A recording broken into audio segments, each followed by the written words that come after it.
Olá, meus irmãos, bom dia. Tudo na paz, tudo na graça. Eu sou nosso irmão Alberto Lírio e quero aqui, meus queridos, em primeiro lugar, pedir a inscrição para você se inscrever no nosso canal, para você compartilhar esse vídeo, para você fazer comentários maravilhosos e também para você não se esqueça de deixar o seu like. Eu estou aqui hoje num açude, aqui próximo na minha casa, né, na área rural, onde, se você quiser comer um peixe da água doce, né, aqui é um dos lugares onde você pode pescar, apesar de ser uma fazenda particular, mas o proprietário, ele não se importa, né, que as pessoas pesquem, desde que não jogue plástico, sacola, né, papel, porque corre o risco dos gados, né, comerem e prejudicar os gados. Aqui é um lugar muito lindo, maravilhoso. De vez em quando eu tiro esses lugares aqui para me meditar. Eu gosto de estar na beira do mar. O mar, nossa, que litoral, está atrás desses morros aí que você está vendo. Atrás desses morros aí é o mar. Passa a nossa BR estadual e logo após é o mar. Meus queridos, hoje eu quero falar para vocês que eu vou fazer uma série de estudos sobre panoramas de alguns livros da Bíblia, principalmente os livros mais principais. E hoje eu quero trazer sobre o livro de Apocalipse. Talvez amanhã um outro livro que tenha tanta importância. Por quê? Por exemplo, eu fui criado no sistema religioso. E no sistema religioso, desde os meus 6 anos de idade até os meus 48 anos, mais ou menos, eu fui ensinado que o livro do Apocalipse a gente não deve estudar e nem ler, porque é um livro complicado. Depois que eu saí do sistema religioso e comecei a dar valor às escrituras sagradas do jeito que tem que ser dado, eu aprendi que, na verdade, o livro de Apocalipse é um dos livros mais fáceis de ser entendido, desde que você respeite, não é, a cultura, para quem foi escrito, por que foi escrito, quem escreveu, né? Você aprende ali por que o livro de Apocalipse ele tem tantas metáforas, figuras de linguagens, ele tem tanta coisa que você deve compreender como sentido espiritual. Então hoje eu quero trazer o livro de Apocalipse aqui. Esse livro da revelação, né, ele chama-se assim, livro do Apocalipse, porque o último livro da Bíblia, pelo fato de conter as proféticas doutrinas reveladas ao autor, né, por Jesus Cristo. Nós entendemos também que essa autoria, né, ela é feita por João, que leva aqui o nome dele, né? Então, se você observar, a autoria do livro do Apocalipse, ela é atribuída a João, conforme você vê aí no capítulo 1, versículo 1, 4, 9, 22 ao 8. Então foi o servo de Jesus Cristo, João 1:1, o qual atestou a palavra de Deus e o testemunho de Jesus Cristo. A igreja primitiva, ela num testemunho quase universal, ela diz que o autor, né, do Apocalipse é o apóstolo João, que João era então filho de Zebedeu, o mesmo que escreveu o quarto evangelho. Agora, com respeito à data do livro de Apocalipse, é muito bom que se entenda isso aqui, porque senão as pessoas se perdem.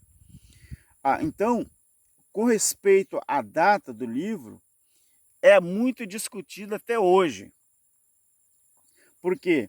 A questão principal é saber se o desterro de João para Patmos, que era uma pequena ilha ali no mar Egeu, se ela aconteceu quando Nero era imperador de Roma, que foi um período de 64 a 68, por exemplo. Eu, como preterista, eu acredito nisso, que quando João foi levado para a ilha de Patmos, né, aconteceu quando Nero era imperador de Roma. E esse período foi de 64 a 68 antes de Cristo, né? Ou no ano Domini, quer dizer, era o ano que, antes de Cristo não, eu errei, era o ano Domini, né? Então foi ali que ele foi levado para escrever o livro de Apocalipse. Então, tenho algumas, como eu posso chamar, tem algumas linhas, né, de pensamentos ou algumas ramificações que acreditam que João ele foi levado para ali, para a ilha de Patmos, no tempo do imperador Domiciano. Que esse período é diferente do período de que Nero era imperador. A era do imperador Domiciano foi de 81 a 96, mas eu não acredito nisso. Eu acredito que o livro de Apocalipse foi escrito antes do grande juízo do ano 70 DC, não depois. Então esse livro, ele é do mesmo caráter profético que distingue os livros de Daniel e Ezequiel. E essa literatura apocalíptica, ela teve sempre por fim animar e estimular o povo, não é? O povo judeu, lá nos tempos da desgraça nacional, não é? Então, com certeza, de um futuro glorioso pela vitória do libertador de Israel, que havia tanto tempo que eles esperavam esse libertador. Então agora nós observamos que o conteúdo desse livro, ele pode ser dividido da maneira seguinte, queridos. A primeira parte, que é Apocalipse de 1 a 3, refere-se às coisas que são e compreende uma visão preparatória das perfeições divinas, a simpatia do Redentor com os homens e também as epístolas aos anjos, que são personificações. Preste bem atenção nisso aqui, são personificações, muita gente não sabe nem o que significa isso, são personificações, queridos. Esta carta, né, que foi endereçado aos anjos, você deve pensar sempre assim, que são personificações do espírito de cada uma das 7 igrejas. Cada uma dessas igrejas, ou cartas, né, ou epístola, conta 3 partes.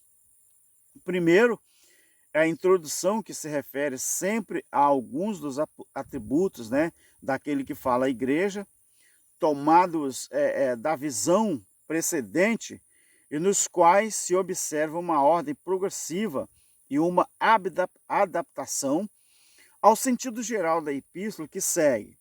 Segundo, é uma descrição das características da igreja com a conveniente animação, admoestação e, terceiro, as promessas de uma recompensa aos que vencerem. Promessas que são feitas a todas as igrejas. Então a parte restante desse livro de Apocalipse, do capítulo 4, 22, compreende a profecia do que deve acontecer depois dessas coisas. Há uma série de visões que mostram, por meio de imagens simbólicas e também linguagem, né, figurada, que os conflitos e sofrimentos do povo de Deus e a ação da providência sobre os perseguidores dos fiéis. E conclui ainda conclui, né, apresentando aqui vamos dizer assim, apresentando a queda, né, da mística Babilônia, que esta Babilônia, muita gente achavam que era a Igreja Católica. Não, senhores. Essa mística Babilônia é só você estudar o texto e contexto e você vai observar que essa Babilônia mística, que mística não tem nada, era Israel física, Jerusalém física que matou os profetas enviados pelo próprio Criador. Então essa Babilônia mística, não é? Ela, você observa que ela, né, é a figura do erro e mostrando a triunfante Nova Jerusalém. Então vou pedir para você prestar bastante atenção. Essa Babilônia mística, ela era a figura do erro e ainda mostra a triunfante Nova Jerusalém, a igreja aperfeiçoada, que muita gente talvez até nem entende o que é isso hoje. Toda a matéria do livro pode também se dividir em 7 partes, não contando com isso o prólogo, que compreende os 8 primeiros versículos do capítulo 1. Primeiro você deve observar o seguinte: as 7 epístolas, as 7 igrejas, que vai do 1, 3. Segundo, os 7 selos, não é? Que vai do 4, 8 ao 1. As 7 trombetas, né? Que soam ali, do capítulo 8, 2 ao 11. As 7 figuras místicas, a mulher vestida de sol, o dragão vermelho, o varão criança, a primeira besta que saiu do mar, a segunda besta que se levantou da terra, o cordeiro no monte Sião e o filho do homem sobre a nuvem. 5. O derramamento das 7 taças, 15 ao 16. Sexto, a aniquilação dos inimigos da igreja, né, do capítulo 17 ao 20. E 7º, as glórias da cidade santa, a Nova Jerusalém, que é o 21, o 22 até o versículo 5. E o 7º,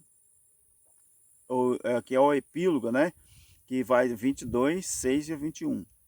Então, queridos, a interpretação das profecias tem sido assunto para grandes discussões.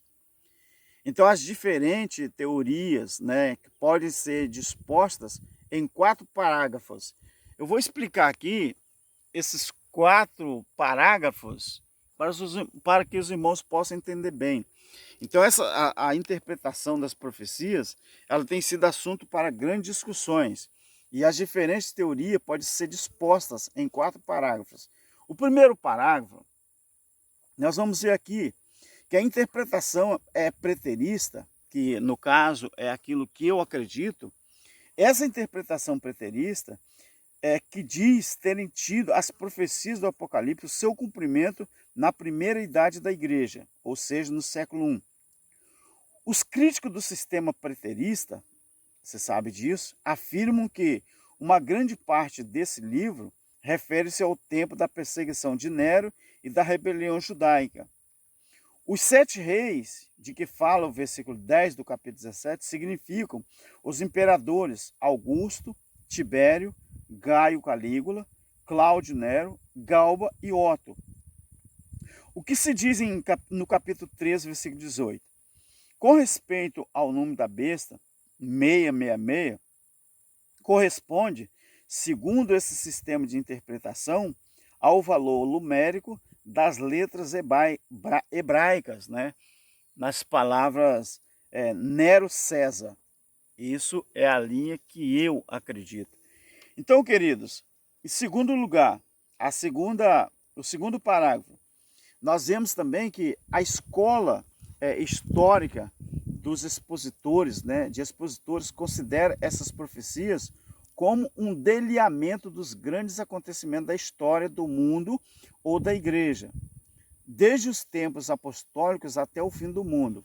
Terceiro parágrafo, a escola futurista, essa é a mais triste, é a mais complicada, até mesmo de você mencionar. A escola futurista, ela sustenta que a maior parte dessa série de profecias, ou todas elas, diz respeito a acontecimentos que se realizarão, olha só, um pouco antes da segunda vinda de Cristo, que na verdade nem existe, né? Já era, acabou. O anticristo, ou a besta apocalíptica, é, segundo esta teoria, ou seja, os futuristas, não é? Um infiel em pessoa, que reinará sobre toda a extensão do velho Império Romano. Olha só que situação, né? Que coisa. E perseguirá triunfantemente os santos pelo espaço somente de 3 anos e meio, vindo depois Cristo destruir aquele império poderoso. Misericórdia. Não sabendo eles, né, que o Império Romano nem mais existe. Uns falam que vai ressuscitar o Império Romano. Mentira, não é?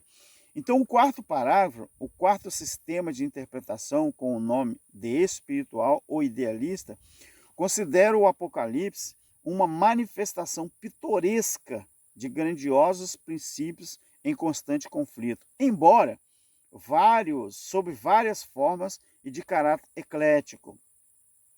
Agora, irmãos, uma coisa importante eu citar aqui. Não devemos tomar uma postura extremista nessa questão, mas buscar uma visão equilibrada que pode levar em conta todas as 4 correntes de interpretação. Cremos em um cumprimento histórico que automaticamente engloba a visão pretérita, ou seja, o preterista, e o futurista. Por exemplo, as cartas às 7 igrejas se referiam a problemas existentes no dia de João. Se referiam e não se referem. Até porque as 7 igrejas da Ásia não existe mais. Hoje está lá, né, a Turquia, né, não existe mais. Então não tem como a gente acreditar que isso aqui é uma coisa para o futuro e quando, ninguém sabe. Então essas 7 igrejas, essas 7 cartas que foi enviadas às 7 igrejas da Ásia se referiam a problemas que existiam nos dias de João. Quer dizer, está cumprido. Entretanto, alguns acreditam que os princípios espirituais ali presentes são perfeitamente aplicáveis aos nossos dias. Mas como? É impossível. Pela sua infinita sabedoria, Deus nos deixou uma palavra que não perde a sua validade. Muita gente acredita assim. É importante observar a correspondência de linguagem em certas expressões entre o Evangelho de João e o Apocalipse. Em primeiro lugar, nós vemos essa correspondência de linguagem falando assim: a aplicação do título Verbo de Deus a Jesus, no 19, versículo 13 de Apocalipse. Esse nome aparece somente no Novo Testamento, nos escritos de João, que é João 1:1. Segundo, a ideia de designar pelo nome de Cordeiro o Redentor da humanidade ocorre 25 vezes no livro de Apocalipse e também em João 1, 29 e 36. Em terceiro, o uso do termo vencer, no sentido de destruir o mal do mundo, repetidas vezes se nota nas cartas às 7 igrejas. Não é? Você observa isso em Apocalipse 2 e 3, né? E vários outros textos da Bíblia. Né? Então, em quarto lugar, nós vemos que o termo verdadeiro, no sentido de real, genuíno, em oposição a fictício, acha-se 13 vezes no Evangelho e epístolas, e 10 vezes no Apocalipse, conforme 3 e 7, 19 e 11. Não é? Então, em quinto lugar, essa expressão, quantos o transpassaram, no capítulo 1 e 7, acha-se somente em João 19, 37. E está em relação com a passagem de Zacarias 12 e 10, cuja tradução difere da Septuaginta, né, que é a versão dos 70. Então nós observamos que em sexto lugar aqui, a excelente ideia de João no Evangelho expressa pelo nome e corresponde verbo grego que se acham traduzidos pelas palavras testemunho, não é? Então nós observamos que é a mesma coisa que testificar. Agora, no sentido de declaração respeitante a Jesus Cristo e de uma profissão pública de crença, encontra-se também de modo proeminente no Apocalipse. Apocalipse 1 e 2, né? Até o verso 9, capítulo 6, versículo 9. Então, essa mensagem apocalíptica é um aviso, né? É bom que se diga aqui que está no verbo passado, era, não é? Um aviso divino para a humanidade da época, humanidade judaica. Então, ignorar o Apocalipse dessa forma, que era para o povo judeu e naquela época, nos dias de João, então, quando a pessoa ignora isso, né, é como rasgar uma notificação judicial sem ter lido essa notificação. Então, ali o prazo estava esgotado para que pudesse vir, não é, a tribulação naquele dia. Então, nós podemos observar, queridos, que o arrependimento, não é, era também um tema em destaque no livro de Apocalipse. Então Deus poderia ter extinguido a nação de Israel por completo, não é? Porém, ele poderia ter feito isso se ele quisesse. Num instante só, ele poderia ter destruído a nação de Israel. Porém, ele manda os seus castigos, ele mandou, né, os seus castigos ali para aquela nação, mandou aos poucos, né? Tem irmãos aí da graça, o nosso irmão Geraldo, o nosso irmão Cláudio Mendes, né, do canal Limpo pela Graça, eles detalham. Eu já li, eu tenho um livro, né, História dos Hebreus, então que fala que esses castigos que Deus mandou aos poucos foi esperando que os judeus pudessem se sentir culpados, né, e se arrependerem, não é, pelo pecado, pelas transgressões que eles tinham praticado e não se arrependeram. Então o juízo veio totalmente para a nação de Israel. As 7 igrejas da Ásia foi enviado para quê? Para que os gentios, os crentes ali, gentios, pudessem observar e aprender com aquele juízo como que Deus, na sua benevolência, como que Deus, na sua paciência, ele mandou o recado, mandou profetas, mandou santos, mandou escribas, né? Você vai olhar isso em Mateus 23, a partir do versículo 33, vê lá o que Jesus fala. Jesus falou, eu mandei escriba para vocês, eu mandei profeta para vocês, eu mandei meus santos, eu mandei os meus profetas e vocês não quiseram, vocês mataram, vocês açoitaram, vocês escarneceram. Então, Deus, ele mandou aos poucos, né, os castigos para ver se a nação se arrependia. Então, esse é o teor do livro de Apocalipse. Eu acredito que o maior teor é para que a gente aprenda que Deus, ele não queria trazer o juízo sobre Israel, desde que o povo pudesse se arrepender. Então o que aconteceu? O arrependimento era um tema, né, em destaque no Apocalipse. Na verdade, o Apocalipse foi escrito para falar isso. Então as mesmas exigências que Deus fez com o povo de Israel, o povo judeu, também ele mandou em algumas cartas, ele mandou falando para o gentio, arrependa-te, arrependa-te, senão breve virei a ti. Ou seja, breve virei a ti. Mas aquelas cartas, né, não foi enviado para judeus. Mas tipo, Deus falou assim, se vocês não se arrepender também, eu, do mesmo jeito que eu estou fazendo em Israel, vou trazer o juízo, eu posso muito bem trazer para vocês. Então esse, queridos, é o teor do livro de Apocalipse. Agora, quando ele mandou os seus castigos aos poucos, esperando que os homens pudessem sentir a culpa pelo pecado e pudessem se arrepender, mas não se arrependeram. Então, do mesmo jeito hoje, devemos ouvir a voz do nosso eterno Criador. Sempre, sempre, sempre. Porque para que serve o livro de Apocalipse para nós hoje? Para nós hoje, para que serve? Para que a gente possa aprender que Deus, ele nos dá tempo, Deus, ele nos dá tempo para que a gente possa reconhecer os nossos atos e até mesmo, né, pedir a Deus misericórdia, porque Jesus Cristo, ele dizia nos seus dias, né, que a gente só colhe fruto da árvore que a gente planta. Não tem como você colher um fruto que você não plantou. Se você plantar melancia, você vai colher melancia. Se você plantou abóbora, você vai colher abóbora. Abacate, abacate. E laranja, laranja. Então, se você plantar o mal nessa terra aqui, você vai colher o mal. Entendeu, queridos? Então, queridos, muito obrigado. Esse é o panorama do livro de Apocalipse para que você possa entender. E amanhã talvez vai subir um outro vídeo com um outro livro. Tá bom, meu querido? Hoje foi o livro de Apocalipse. Um abraço. Não se esqueça, seu like, sua inscrição, o compartilhamento e os comentários, tá bom? Amém, graça e paz.